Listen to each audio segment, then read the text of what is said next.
کہ جو انسان رب ذوالجلال کی رضا کے لیے مال کو خرچ کرتا ہے، رب ذوالجلال اس پر کس قدر کرم نوازی فرماتا ہے کہ نبی کرم نور مجسم شفیع معظم صلی اللہ علیہ وسلم آپ نے اس لحاظ سے ذکر فرمایا ہے، الموجب الکبیر کے اندر یہ بات موجود ہے۔ اس حدیث شریف کے اندر مختلف جو معاملات ہیں اس کا بھی ذکر ہے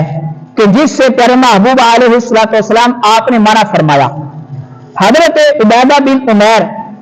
رضی اللہ عنہ یہ اپنے والد محترم سے روایت کرتے ہیں کہ پیارے محبوب علیہ السلام آپ نے حجۃ الوداع کے موقع پر ارشاد فرمایا کہ بے شک نمازی اللہ کے اولیاء ہیں، بے شک نمازی اللہ کے محبوب بندے ہیں،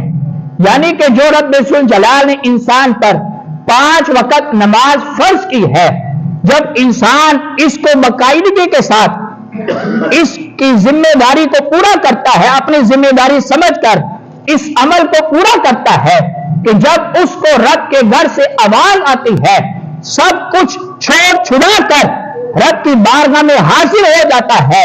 جب رب ذوالجلال کی رضا کے لیے سرکار فرماتے کہ جب بندہ نماز ادا کرتا ہے، یہ بندہ دیکھنے کے لحاظ سے تو عام تھا،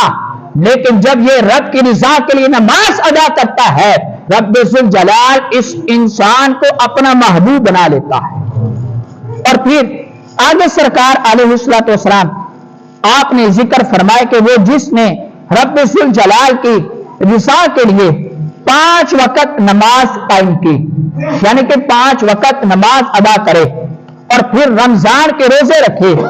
اور ان کے ذریعے سے ثواب کی امید رکھے، یعنی کہ جو عمل کیا اس پر رب ذوالجلال کے بارگاہ میں ثواب کی امید بھی رکھے اور خوش دلی سے زکات ادا کرے۔ اور پھر آگے سرکار فرماتے ہیں کہ وہ ان کبیرہ گناہوں سے بچتا رہے جس سے رب ذوالجلال نے منع فرمایا، یعنی کہ یہ چند عمل جن کا سرکار نے ذکر فرمایا، نماز ادا کرے، رمضان کے روزے رکھے، پھر اس کے ساتھ سرکار فرماتے کہ زکات ادا کرے اور پھر ان گناہ جو ہے کبیرہ گناہوں سے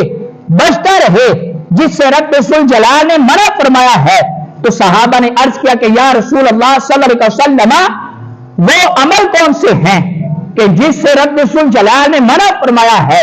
تو سرکار علیہ السلام آپ نے ارشاد فرمایا کہ وہ 9 قسم کے عمل ہیں جن سے رب ذوالجلال منع فرماتا ہے۔ پہلے نمبر پر ان میں سرکار علیہ السلام آپ نے ارشاد فرمایا کہ سب سے بڑا گناہ رب ذوالجلال کی ذات کے ساتھ کسی کو شریک ٹھہرانا، یعنی کہ رب ذوالجلال وحدہ لا شریک ہے، اس کے سوا کوئی عبادت کے لائق نہیں۔ اگر بندہ رب کی ذات کے ساتھ کسی کو شریک ٹھہراتا ہے تو اس نے گناہ کبیرہ کا ارتکاب کیا ہے۔ دوسرے نمبر پر سرکار فرماتے کہ کسی مسلمان کو ناحق قتل کرنا۔ تیسرے نمبر پر سرکار فرماتے کہ میدان جہاد سے باز جانا۔ آگے سرکار فرماتے چوتھے نمبر پر پاک دامن عورت پر تہمت لگانا۔ آگے سرکار فرماتے کہ جادو کرنا یا کروانا۔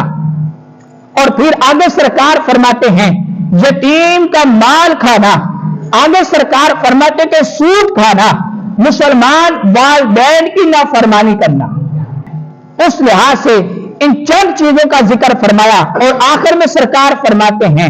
جو شخص ان کبیرہ گناہوں سے بچتا رہے، نماز قائم کرے اور زکات ادا کرے تو رب ذوالجلال اس کو انعام یہ عطا فرمائے گا کہ وہ جنتی محل میں پیارے محبوب علیہ السلام کا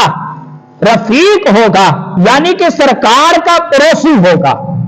یہ عمل کرنے سے